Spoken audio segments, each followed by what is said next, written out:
Hello and welcome back to my channel. Today I am here to discuss the summary of the work Absalom and Achitophel. It is a work by John Dryden. Now this is a work which is written for political benefits. It is a satirical work. John Dryden mainly wrote it to show, to present that what was going on in the reign of Charles II in England.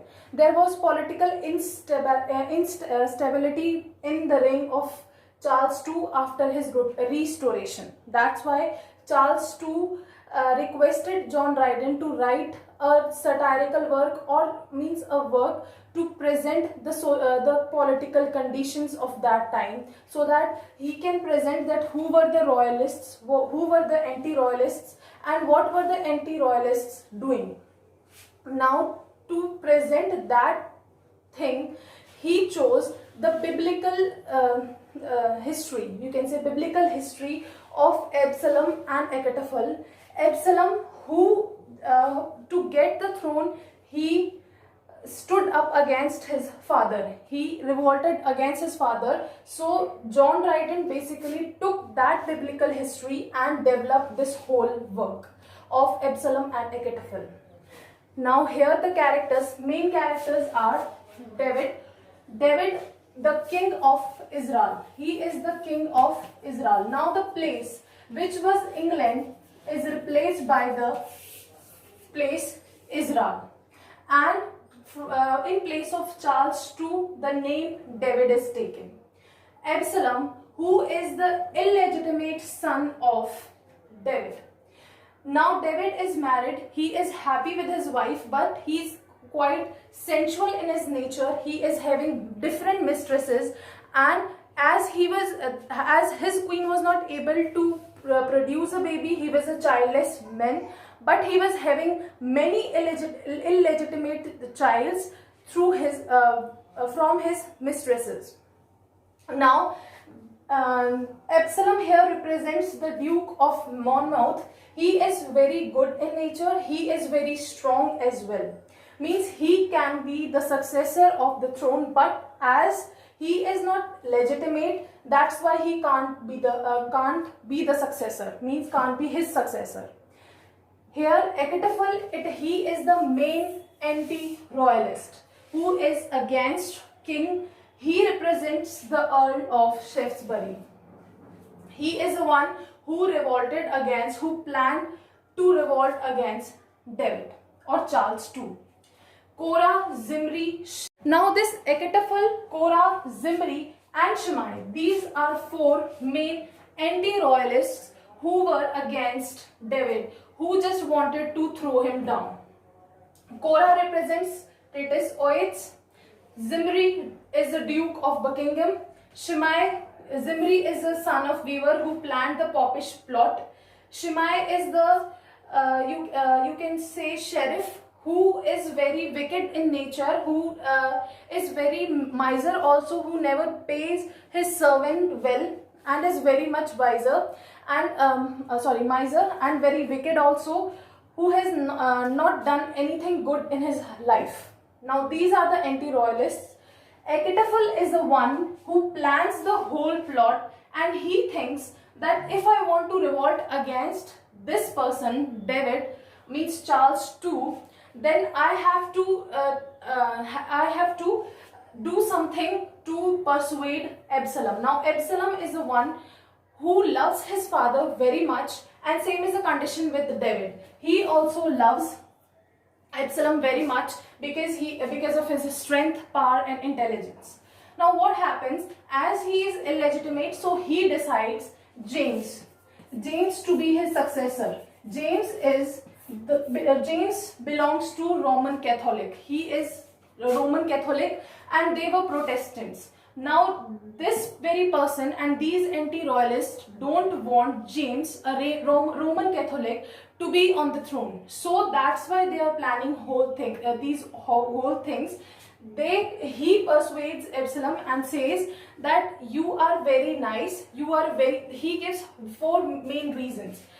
First main reason is that you are very much, Absalom, he says to Absalom, that you are very much popular among people, among public, so you should go you should be on the throne. Secondly, that you belong to royal blood, you are a royal blood, that's why you should be on the throne. Thirdly, that king is powerless, he is not popular, he is unpopular among people, that's why you should take throne, you should revolt against him. But because of that love, Absalom is not ready to revolt against his father. But again, Ahithophel gives different reasons. He say that that his reign is not good, he is not reigning properly, there is many problems in the territory going on, and if you will come to power, you will solve different problems. So this is how Absalom was persuaded by this Ahithophel, and he was ready to go against his father. Now what happens? This David comes to know about the planning, whatever the planning is going on, and he dissolves the parliament. Whole parliament is dissolved because parliament was trying to bring एक means आदेश ऐसा कुछ लेके आने वाली थी जिसमें James जो था वो सक्सेसर ना बन सके, ऐसा कुछ लेके आने वाली थी. दैट्स व्हाई डेविड जो है वो पार्लियामेंट को रिजॉल्व कर देता है. And what happens next? This Absalom, he says that I want to go on a tour, and he just leaves office and goes on a tour so that he can persuade people, he can meet people, he can make them realize that how efficient he is, and if he will come to power, then he will work hard and he will change the situations. Means he says that as he is not the king, he can't help them. He wants to help them, but he is helpless. He is not having power. That's why he can't help the problems and can't solve the problems of different people. So he cries, means you can say he sheds crocodile tears so that he can persuade people in favor of him. So finally he is succeeded. Different people from different territories come with Absalom. They became against to that David, and they say that yes, we will overthrow him. Now this very thing, this planning is you can say over. Now here John Dryden what he does, he just explains that if the situation is bad, if the situations are in the society or in the territory are not good, it doesn't mean that we should overthrow king. It is very bad. He also presents that the sensual qualities of David. He says that yes, the king, he clearly presents that he is having many mistresses, but he says that it is the order of the time, means it is not bad to have mistresses. एक तरह से वो king को हर time जो भी उसकी bad चीजें थी उसके लिए भी he defends him again and again, and he is not seen against this David, this Charles II, King Charles II, but he is totally against the anti-royalist things which are happening in the territory. These things are known to the king.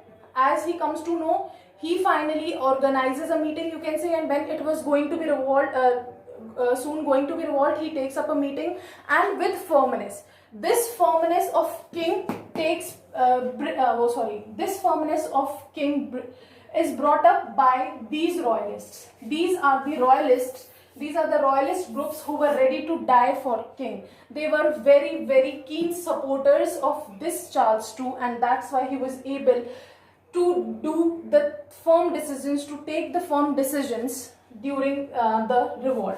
So he says that I have dissolved the parliament, and now I will take good decisions. Whatever is helpful for the society, whatever is helpful for the public, those decisions will be taken, and he assures that all the problems will be cured, all the situations will be handled properly, all the things will be considered properly. And this is how the people who became anti-royalists, means who revolted against him, were because those people liked Charles II, but they were instigated by Ahithophel and Absalom. That's why they were revolting against their own king.